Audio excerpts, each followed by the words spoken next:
আজকে আমরা মুসলমান, নামে মুসলমান ঠিক, কিন্তু আজকে আমাদের পেটে কোনো কোরআন নাই, ইসলামের জ্ঞান নাই। আমরা হচ্ছে গোল আলু মোনাফেক, একবার এদিকে যাই আর একবার ওদিকে যাই। এই জন্য আমাদেরকে সব মারে, বলেন ঠিক কিনা? আমরা দেখেছি একবার রাশিয়ার দিকে যাই, একবার আমেরিকার পন্থীর দিকে যাই। এই বাংলাদেশে যারা বিগত সরকার ক্ষমতায় ছিল, এইরা আমাদেরকে ভোট নিয়ে ক্ষমতায় নিয়ে যাওয়ার পর আমাদের মতন আলেম ওলামাদেরকে নির্যাতন করেছে, আমাদের আইনার ঘর তৈরি করে হয়েছিল, বলেন ঠিক কিনা? আমাদেরকে গুম করা হয়েছিল, ফাঁসির কাস্টে ঝুলানো হয়। এরা যখন নির্বাচন আসে আমাদের কাছে দোয়ালাই ধান লাপতে, আমাদের ক্ষমতা, আমাদের সমর্থন নিয়ে এমপি মন্ত্রী হওয়ার পর আমাদেরকেই বলে এরা হলো মৌলবাদী, এরা হলো জঙ্গি, এরা হলো সন্ত্রাসী, বলেন ঠিক কিনা? সম্মানিত ভাইরা আমার, এই জন্য সঠিক কোরআনের জ্ঞান দিয়ে, যেহেতু এই কোরআনের জ্ঞান যদি আমাদের থাকে, আল্লাহ রাসূল সাল্লাল্লাহু আলাইহি সাল্লাম বিদায় হজের ভাষণে বলে গেছেন, লান তারাকতু ফীকুম আমরাইন লান তাদিল্লু মা তামাসসাকতুম বিহিমা কিতাবাল্লাহ ওয়া সুন্নাতুর রাসূল। আমি তোমাদের মাঝে দুইটা জিনিস রেখে গেলাম, একটা হচ্ছে আল্লাহর কোরআন, আর দুই নম্বর হচ্ছে আমার মুখের বাণী হাদিস। যতদিন পর্যন্ত সারা পৃথিবীর মানুষ মজবুত করে আঁকড়ে ধারণ করে নিজের জীবনে বাস্তবভাবে আমল করবে, ততদিন পর্যন্ত এই জাতি লাঞ্ছিত, অপদস্থ, অপমানিত হবে না, বলেন ঠিক কিনা? কিন্তু আজকে আমরা কোরআন থেকে চলে গেছি দূরে। আমরা হাদিস পড়ি না, আমরা ফাজালে আমল পড়ি, চটি বই পড়ি, বিভিন্ন লেখকের বই পড়ি, তা আমরা নিজেরাই ফতোয়া নিয়ে মারামারি করি, বলেন ঠিক কিনা? সম্মানিত ভাইরা আমার, আজকে যখন সারা বিশ্বের মুসলমান যখন ঐক্য ডাক আসে, এই বাংলাদেশে যখন 5 জুলাই এই স্বৈরাচার শাসককে যখন দেশ থেকে বিদায় করে যখন জাতি আমরা যখন ঐক্য হচ্ছি, আমরা যখন একই প্ল্যাটফর্ম আসছি, আমাদের মধ্যে থেকে কিছু আলেম শাইখ নামদারি এরা আমাদের মধ্যে বিভেদ সৃষ্টি করছে, আমাদের ঐক্যকে ফাটাল করে। এরা একটাও কোরআন পড়ে না, একটাও কোরআনের আয়াত আলোচনা করে, হাদিস আর হাদিস, এটা জয়ীব, এটা ভুল, এটা দুর্বল। আমাদের মধ্য থেকে ঐক্যকে ফাটাল করে দিয়ে তারা কি শেষ করতেছি, কথা ঠিক না? আমাদের এই বাংলাদেশের যখন ছাত্ররা যখন আন্দোলন করতেছিল, আন্দোলন যখন তুঙ্গে, এই বাংলাদেশের শাইখ নামে একজন মাওলানা, আমি নাম বলতেছি না, ডান হাতটা গেলে বাম হাতের উপর থাবা মারে, হারাম হারাম হারাম, ছাত্র রাজনীতি হারাম, ছাত্র আন্দোলন করা হারাম, হরতাল করা হারাম বলছিল না? কি বলেন ঠিক কিনা? এদেরকে চিহ্নিত করে রাখবেন, এরা হলো ওই সব আমলিকের দোসর, এরা হলো তাদের ক্ষমতায় যতদিন ছিল তাদের ছত্র ছেই, এরা বেশি বেশি বড় বড় করে মাদ্রাসার বিভিন্ন রকম মাহফিল করে বেড়েছে, বলেন ঠিক না? সম্মানিত ভাইরা আমার, আমি আপনাদেরকে বাস্তব কথা বলতে চাই, এই কোরআন এসেছে কিসের জন্য? মায়ের খাবার জন্য না। এই কিতাব কি বাংলাদেশের বর্তমান সরকার, অন্তর্বর্তী সরকারের কি কোরআন শুধু? বিগত সরকার যে জালেম স্বৈরাচার ফ্যাসিবাদ সরকার, আওয়ামী লীগের কি শুধু কোরআন? বিএনপির কি কোরআন? জামাত ইসলামের কোরআন? এটা কি শুধু আপনার ওই যে হেফাজত ইসলামের কোরআন? এই কোরআন হচ্ছে সকল পৃথিবীর মানুষের কোরআন, বলেন ঠিক কিনা? হিন্দু, খ্রিস্টান, বৌদ্ধ, নাসারা, হুদাল্লিন নাস, এই কোরআন সারা বিশ্বের মানুষের হেদায়েতের জন্য আল্লাহ পাক পাঠিয়েছেন, বলেন ঠিক কিনা? এই জন্য এই কোরআনের কথা শুনবো আমরা। এখানে বসে থাকতে পারেন বিভিন্ন দলের লোক, আমাদের পরিচয় বিএনপি, আওয়ামী লীগ, জাতীয় পার্টি এগুলো না। আমাদের পরিচয় হচ্ছে সব আমরা কি মুসলিম, কথা ঠিক না? ঠিক। কে আওয়ামী লীগ করেন, কে জামাত ইসলাম করেন, যে জাতীয় পার্টি করেন, এটা বড় পরিচয় নয়। আমাদের বড় পরিচয় হচ্ছে আমরা মুসলিম, বলেন ঠিক কিনা? আর এই মুসলমানদের একমাত্র গাইডলাইন হচ্ছে, পথের দিশারি হচ্ছে মহাগ্রন্থ আল কোরআন। এই কোরআনকে বাদ দিয়ে আমরা কোনো গ্রন্থ মানতে পারি না, কথা ঠিক না? ঠিক। আজকে সারা বিশ্বের মুসলমানদের আমি আপনাদেরকে সংক্ষিপ্ত সময়ে বলতে চাই, সারা বিশ্বের মুসলমানেরা আজকে যদি চিন্তা করে দেখেন, ফিলিস্তিনের মুসলমানদেরকে বছরের পর বছর মারতেছে, বোমা মারতেছে, বলেন ঠিক না? কারা মার খায়? মুসলমান মার খায়। সিরিয়াতে কারা মার খায়? মুসলমান মার খায়। রোহিঙ্গাতে মুসলমান মার খেয়েছে রাখাইন রাজ্যে, বলেন ঠিক কিনা? এইভাবে সারা বিশ্বের কাশ্মীর থেকে শুরু করে সব জায়গায় এবং বাংলাদেশেও যারা মার খায় তারা কারা খায়? মুসলমানেরা। কারণ কি? এই কোরআন থেকে দূরে সরে চলে যাওয়ার কারণে। কিসে যাওয়ার কারণে? কোরআন থেকে দূরে সরে যাওয়ার কারণেই আজকে আমরা লাঞ্ছিত, অপদস্থ, অপমানিত, নির্যাতিত, নিষ্পৃষ্ট আমরা জাতি, বলেন ঠিক কিনা? এই জন্য কোরআন থেকে থাকতে হবে। সম্মানিত ভাইরা আমার, আপনারা ফুটবল খেলা দেখেছেন তো? ফুটবল খেলা কারা কারা দেখেছেন? হাত তোলেন তো একটু। সবাই দেখেছেন, আলহামদুলিল্লাহ। খেলেছেন কারা কারা? প্লেয়ার ছিলেন? আলহামদুলিল্লাহ। আমিও কিন্তু খেলেছি। আমি একসময় ফুটবল খেলেছি, ক্রিকেট খেলেছি। এখন না আমি হুজুর হয়েছি, ছাত্র বয়সে তার হুজুর ছিলাম না। কি কথা ঠিক না? এই ফুটবল খেলে মাঠের মধ্যে 11 জন করে 22 জন প্লেয়ার থাকে, কথা ঠিক না?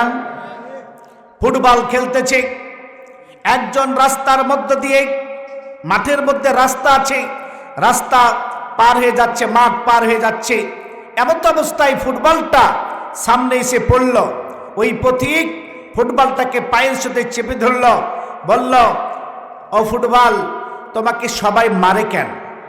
তুমি যেদিকে যাও, যার পায়ের কাছে যাও, সেই লাথি মারে। ব্যাপারটা কি? ফুটবল নীরব ভাষায় কথা বলতেছে, পথিক আমাকে এই জন্য মারে, আমার ভিতরটা হচ্ছে কি ফাফা, কিছু নাই, বাতাস, হাওয়া। আর আমি দেখতে সাইজে হচ্ছে গোল। আমি যদি গোল না হয়ে বাংলাদেশের মানচিত্রের মতো যদি আমার বদ্বীপ হতো, আমার ভিতরটা যদি ফাঁপা না খেয়ে যদি থাকত পাথর এবং লোহা, আমাকে যেই লাথি মারত তার পাটা ভেঙে যেত, বলেন ঠিক কিনা? আজকে আমরা মুসলমান, নামে মুসলমান ঠিক, কিন্তু আজকে আমাদের পেটে কোনো কোরআন নাই, ইসলামের জ্ঞান নাই। আমরা হচ্ছে গোল আলু মোনাফেক, একবার এদিকে যাই আর একবার ওদিকে যাই। এই জন্য আমাদেরকে সব মারে, বলেন ঠিক কিনা? আমরা দেখেছি একবার রাশিয়ার দিকে যাই, একবার আমেরিকার পন্থীর দিকে যাই। এই বাংলাদেশে যারা বিগত সরকার ক্ষমতায় ছিল, এইরা আমাদেরকে ভোট নিয়ে ক্ষমতায় নিয়ে যাওয়ার পর আমাদের মতন আলেম ওলামাদেরকে নির্যাতন করেছে, আমাদের আইনার ঘর তৈরি করা হয়েছিল, বলেন ঠিক কিনা? আমাদেরকে গুম করা হয়েছিল, ফাঁসির কাস্টে ঝুলানো হয়। এরা যখন নির্বাচন আসে, আমাদের কাছে দোয়ালাই ধান না পেতে আমাদের ক্ষমতা, আমাদের সমর্থন নিয়ে এমপি মন্ত্রী হওয়ার পর আমাদেরকেই বলে এরা হলো মৌলবাদী, এরা হলো জঙ্গি, এরা হলো সন্ত্রাসী, বলেন ঠিক কিনা? সম্মানিত ভাইরা আমার, এই জন্য সঠিক কোরআনের জ্ঞান দিয়ে, যেহেতু এই কোরআনের জ্ঞান যদি আমাদের থাকে, আল্লাহ রাসূল সাল্লাল্লাহু আলাইহি সাল্লাম বিদায় হজের ভাষণে বলে গেছেন, লান তারাকতু ফীকুম আমরাইন লান তাদিল্লু মা তামাসসাকতুম বিহিমা কিতাবাল্লাহি ওয়া সুন্নাতুর রাসূল। আমি তোমাদের মাঝে দুইটা জিনিস রেখে গেলাম, একটা হচ্ছে আল্লাহর কোরআন, আর দুই নম্বর হচ্ছে আমার মুখের বাণী হাদিস।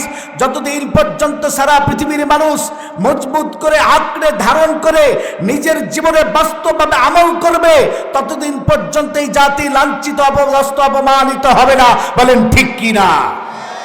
কিন্তু আজকে আমরা কোরআন থেকে চলে গেছি দূরে।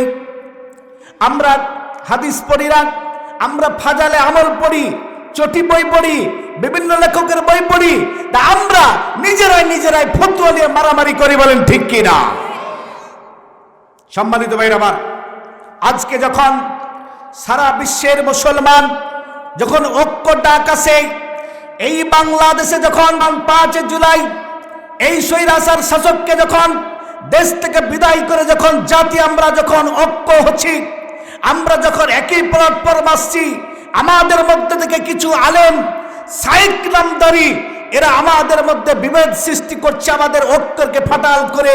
এরা একটাও কোরআন পড়ে না, একটাও কোরআনের আয়াত আলোচনা করে, হাদিস আর হাদিস, এটা জৈব, এটা ভুল, এটা দুর্বল। আমাদের মধ্য থেকে ঐক্যকে ফাটাল করে দিয়ে তারা কি শেষ করতেছে, কথা ঠিক না? আমাদের এই বাংলাদেশের যখন ছাত্ররা যখন আন্দোলন করতেছিল, আন্দোলন যখন তুঙ্গে, এই বাংলাদেশের সাইক নামে একজন মাওলানা, আমি নাম বলতেছি না, ডান হাতটা গেলে বাম হাতের উপর থাবা মারে, হারাম হারাম হারাম, ছাত্র রাজনীতি হারাম, ছাত্র আন্দোলন করা হারাম, হরতাল করা হারাম বলছিল না? কি বলেন, ঠিক কিনা? এদেরকে চিহ্নিত করে রাখবেন। এরা হলো ওই সব আমলিকের দোসর, এরা হলো তাদের ক্ষমতায় যতদিন ছিল তাদের ছত্র ছেই, এরা বেশি বেশি বড় বড় করে মাদ্রাসার বিভিন্ন রকম মাহফিল করে বেড়েছে। বলেন ঠিক না? সম্মানিত ভাইরা, আমি আপনাদেরকে বাস্তব কথা বলতে চাই। এই কোরআন এসেছে কিসের জন্য? মায়ের খাবার জন্য? আমরা খালি মায়ের খাটিয়ে থাকবো এই জন্য কি কোরআন এসেছে? কোরআন এসেছে সমাজের সমস্ত যত অন্যায় অপচার আছে, খারাপ পাপাচার, সমস্তকে দূরীভূত করে দেওয়ার জন্য।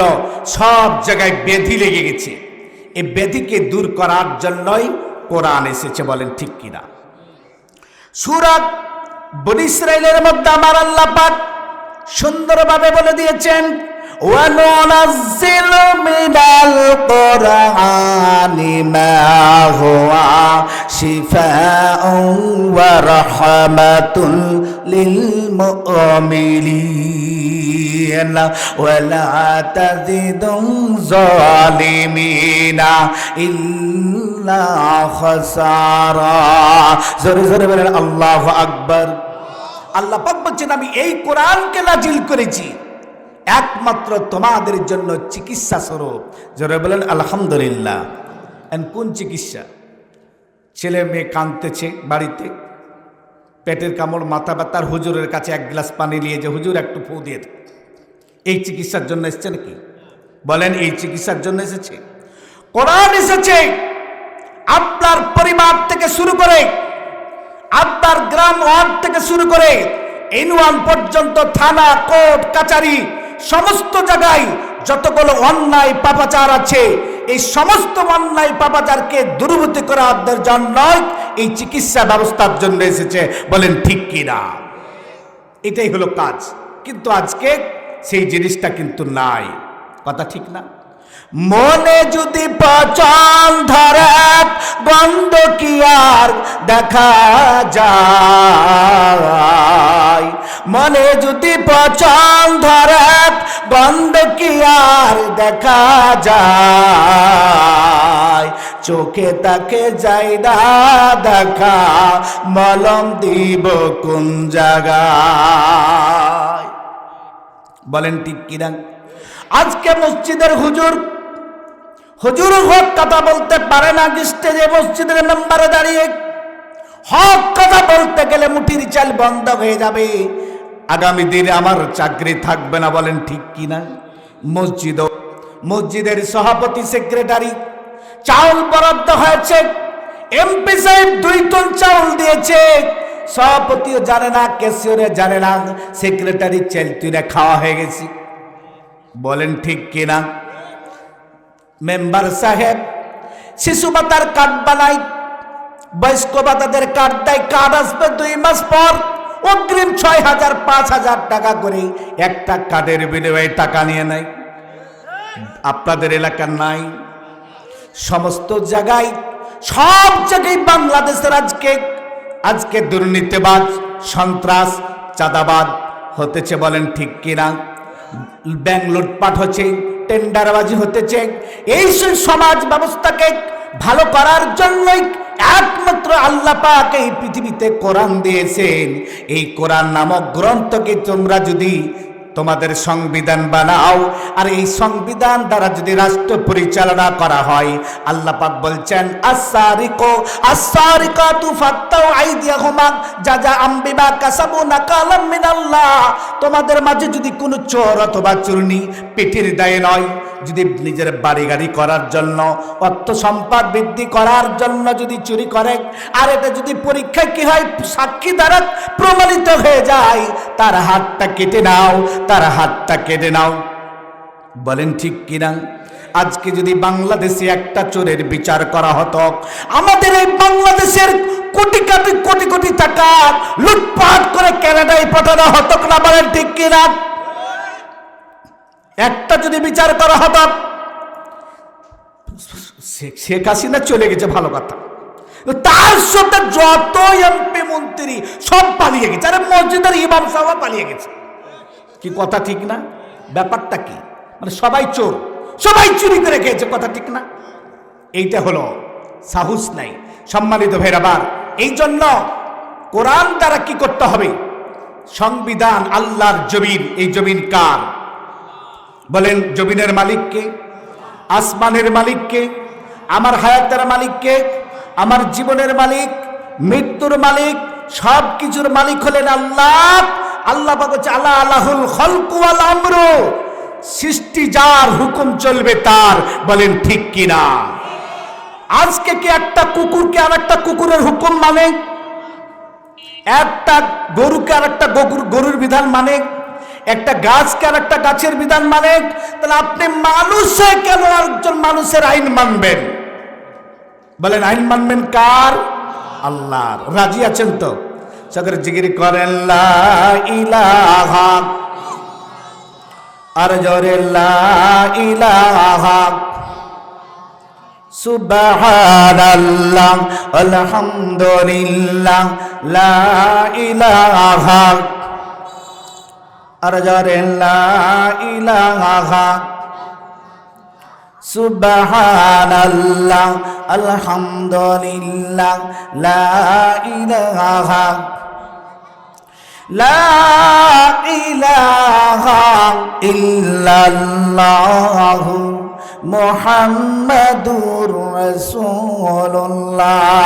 জোরে বলেন সাল্লাল্লাহু। আল্লাহ পাক বলতেছেন আল কোরআন হুজ্জাতাল লাকা আও আলাইকা। কোরআন কারো পক্ষে কারো বিপক্ষে সাক্ষী দিবে কবরে, হাসরের মাঠ, কবর থেকে। এখন বলেন তো, কোরআনের পক্ষে যদি না থাকেন, কোরআন কি আপনার পক্ষে সাক্ষী দিবে? বলেন, সাক্ষী দিবে? তাহলে আজকে যারা কোরআনের তাফসীর শুনতে আসেনি, বাড়িতেই বসে আছে, কোরআনের পক্ষে আসলো না, এই কোরআন কি তাদের জন্য সাক্ষী দিবে? বলেন, দিবে? যারা এসেছেন তারা কি মনে করেছেন আমরা লস করেছি, ক্ষতি হয়ে গেছে? না। আবু হুরায়রা রাদিয়াল্লাহু তাআলা আনহু ক্বালা ক্বালা রাসূলুল্লাহ সাল্লাল্লাহু আলাইহি সাল্লাম মান সালাকা তারিকা ইয়ালতাবিসু ফিহি ইলমান সাহালাল্লাহু তারিকান ইলাল জান্নাহ ওয়া মাজতাবা কওমুন ফি বাইতিন মিন বুয়ুতিল্লাহ ইয়াতলুনা কিতাবাল্লাহি ইয়াতলুনা কিতাবাল্লাহ ইয়াতাদারসুনা বাইনাহুম ইল্লা নাযালাত আলাইহিমুস সাকিনাহ ওয়া গাশিয়াতুহুমুর রাহমাহ ওয়া হাফাতুহুমুল মালায়েকা ওয়া যাকারাহুমুল্লাহ ফি মান ইনদাহু ওয়া মান বাত্তা বিহি আমালাহু ওয়া লাম ইসরা বিহি নাসাবাহু রাহুল মুসলিম। আবু হুরায়রা বর্ণনা করেন, এই ছেলে গল্প করো না। আবু হুরায়রা বর্ণনা করছেন, কোন মানুষ যদি ইলম অর্জন করার উদ্দেশ্যে বাড়ি থেকে বের হয়, কোথা থেকে বের হয়? বাড়ি থেকে ইলম, জ্ঞান, কোরআনের জ্ঞান, ইসলামের জ্ঞান অর্জন করার জন্য বাড়ি থেকে বের হয়, আল্লাহ তাআলা তার জন্য জান্নাতের একটা গেট, রাস্তা খুলে দেন। জোরে বলেন আলহামদুলিল্লাহ। আরে যারা বলে আলহামদুলিল্লাহ। তাহলে আপনারা যারা এসেছেন, আল্লাহ তাআলা জান্নাতের একটা গেট আপনাদের জন্য খুলে দিয়েছেন। এটা কি সংবাদটা খারাপ না মন্দ বলেন তো? কি ভালো না? শুধু তাই নয়, ওয়ামাজতামা কওমুন ফি বাইতিন মিন বুয়ুতিল্লাহ, কেউ যদি আল্লাহর ঘর মসজিদ অথবা মসজিদের বাইরে এক জায়গায় একত্রিত হয়, আর ওই জায়গায় যদি কোরআন তেলাওয়াত করা হয়, আল্লাহর আয়াত তেলাওয়াত করা হয়, ওটা যদি ব্যাখ্যা বিশ্লেষণ করে একে অপরের মধ্যে পরিষ্কার জানিয়ে দেওয়া হয়, তাহলে আল্লাহ পাক বলছেন ওই জায়গাটার উপরে ইল্লা নাযালাত আলাইহিমুস সাকিনাহ, ওই জায়গাটার উপর আল্লাহ প্রশান্তি নাজিল করেন। কি নাজিল করেন? প্রশান্তি। আল্লাহ পাক আমাদের উপরে প্রশান্তি নাজিল করতেছেন। শুধু তাই নাই, আর আল্লাহ পাকের অনুগ্রহ রহমত নাজিল করেন। আকাশ থেকে চতুর্দিকে ফেরেশতারা আমাদেরকে রহমতের চাদর দ্বারা আমাদের চতুর্দিকে বেষ্টন করে ঘিরে রেখেছে। জোরে বলেন আলহামদুলিল্লাহ। ও সম্মানিত ভাইরা আমার, আজকে যারা এই মাহফিলে এসেছেন অথবা আসেননি, বাইরে আছেন, মনে করছেন আমরাও বাড়িতে বসে সওয়াব দেব। না না, ভাবতে হবে, চিন্তা করতে হবে। একটা মুরগির পেটের নিচে ডিম দেওয়া হয় 10টা বা 12টা বা 15টা। সব ডিমগুলো বাচ্চা দেয় না, অনেক ডিমগুলা ঘোলা হয়ে যায়। কোন ডিমটা ঘোলা হয়? ডিমের মুরগির পেটের মধ্যে যেই ডিমটা ঠিক মতন তাপ পাই না, হিট পাই না, পাখার মধ্যে আসে না, ওই ডিমটা বাচ্চা ফুটতে পারে না, নষ্ট হয়ে যায়, ঘোলা হয়ে যায়। তেমনই ভাবে আজকের এই কোরআনের মাহফিলে যারা সামিয়ানার তলে বসে আছেন তারাই হলেন সৌভাগ্যবান। তাদেরকে ফেরেশতা কি করে আছেন? বেষ্টন করবেন, রহমত নাজিল হবে, তাদের উপরে প্রশান্তি নাজিল হবে। আর যারা চাদরের বাইরে আছে, স্টেজের বাইরে আছে, তারা হলো ঘোলা ডিম, তাদের দ্বারা কিছুই হবে না। রাগ করলেন নাকি? রাগ করছেন? যারা কোরআন শোনা থেকে বঞ্চিত, যারা কোরআন শুনতে চায় না, এদের বিরুদ্ধে কোরআন তো বিরোধিতা করবে আল্লাহর দরবারে। আল্লাহর রাসূলও কি করবেন? স্বয়ং মামলা দায়ী করে দিবেন। আমি আর ওইদিকে যাচ্ছি না। সম্মানিত ভাইরা আমার, আমি যে আয়াত তেলাওয়াত করেছি আপনাদেরকে বলতে চাই, এই আয়াতের উপরে কথা বলবো। তার আগে আপনাদেরকে আমি বলতে চাই, এমন একটা আমল, এমন কি একটা আমল আছে যে আমলটা করলেই আপনি কি জান্নাতে যাবেন। মসজিদে নববীতে বেশ কিছু সাহাবীরা একত্রিত হয়ে চিন্তা ভাবনা করতেছেন। হযরত সালামা রাদিয়াল্লাহু তাআলা নেতৃত্বে বেশ কিছু সাহাবী একত্রিত হয়ে চিন্তা ভাবনা করতেছেন, আল্লাহ পাকের রসুলের কাছে আমরা জিজ্ঞাসা করব, ইয়া রাসূলুল্লাহ, আপনি আমাদেরকে অল্প একটা আমলের কথা বলেন, এমন একটা আমল যেটা করলে আমরা জান্নাতে যেতে পারবো। এত আমাদের করার দ্বারা কি সম্ভব হচ্ছে না। এখন কোন সাহাবী কি এটা আল্লাহ রসুলকে জিজ্ঞাসা করবে, এটা সাহস করতে পারছে না। তো এমন তো অবস্থায় আল্লাহ রাসূল সাল্লাম ডাক দিলেন ভিতর থেকে, একজন একজন করে ডাকার পরে তখন আল্লাহর পাকের আয়াত, যে আয়াত আমি তেলাওয়াত করেছি সূরা সফের, এই আয়াত নাজিল হয়েছে। অপরদিকে আন আবি যার গিফারি রাদিয়াল্লাহু তাআলা বর্ণনা করেন, তিনি বলছেন, ক্বালা কুলতু ইয়া রাসূলুল্লাহ সাল্লাল্লাহু আলাইহি সাল্লাম, আমি রাসূল সাল্লামকে জিজ্ঞাসা করলাম, আইয়ুল আমালা আফজালুন, সর্বোত্তম আমল কোনটা? পৃথিবীতে যত নামাজ, রোজা, হজ, যাকাত আমরা করি, এর মধ্যে সর্বোত্তম আমল কোনটা যে আমলটা করলেই জান্নাতে যাব? আল্লাহ রাসূল সাল্লাম বললেন, ক্বালাল ঈমানু বিল্লাহি ওয়াল জিহাদি ফি সাবিলিল্লাহ, এক আল্লাহর প্রতি ঈমান আনা, আর কি? আল্লাহর পথে জিহাদ করা, সংগ্রাম করা। জিহাদ মানে অপব্যাখ্যা না। জিহাদ মানে আপনি বুকে বম নিলেন, আরেকজনকে দ্বীনের প্রচারই করলেন না, বুঝাইলেন না, কালেমার দাওয়াত দিলেন না, একজন ধরলেন মুচি, ওর উপরে যে বমলে পড়ে গেলেন, এর নামে কি? ওটা সন্ত্রাস। ওটা ইসলাম পর্যন্ত করে না। জিহাদ শব্দের অর্থ চেষ্টা, প্রচেষ্টা করা। এই যে মাদ্রাসা খুলতে যাচ্ছেন, হাফিজিয়া মাদ্রাসা হবে, এখান থেকে হাফেজ বেরোবে, আলেম বের হবে, এরা মানুষের কাছে ইসলামের দাওয়াত দেবে, এটা একটা কি? জিহাদের অংশ। কি কথা ঠিক না? সম্মানিত ভাই, অনেকগুলো আছে ব্যাখ্যা, আমি সেদিকে যাচ্ছি না। এই জন্য সর্বোত্তম আমল হলো জিহাদ। আল্লাহ রাসূল সাল্লাল্লাহু আলাইহি সাল্লাম বললেন, ও আমার সাহাবীরা, আমি কি তোমাদেরকে এমন একটা আমলের কথা বলবো না, এমন একটা কাজের কথা বলবো না, এমন একটা ব্যবসার কথা কি আমি তোমাদেরকে বলবো, যে এই ব্যবসাটা করলে তোমাদের ইহকালে শান্তি, পরকালে মুক্তি পেয়ে জান্নাতে চলে যাওয়া। সাহাবীরা বললে, ইয়া রাসূলুল্লাহ বলেন। আল্লাহ পাক এই কোরআনের আয়াত নাযিল করে দিলেন, ইয়া আইয়ুহাল্লাযীনা আমানু হাল আদুল্লুকুম আলা তিজারাতি তুনজিকুম মিন আযাবিন আলীম। হে ইমানদারেরা, আমি কি তোমাদেরকে এমন একটা ব্যবসার কথা বলবো না যেই ব্যবসা করলে তোমাদের কোনো লস হবে না, ক্ষতি হবে না? পৃথিবীতে তোমরা যদি ব্যবসা করো, তোমাদের পুঁজি ধ্বংস হয়ে যায়, ক্ষতি হয়, লস হয়, এমন একটা ব্যবসার কথা কি আমি তোমাদেরকে বলবো না যেই ব্যবসা করলে তোমাদের কোনো ক্ষতি হবে না?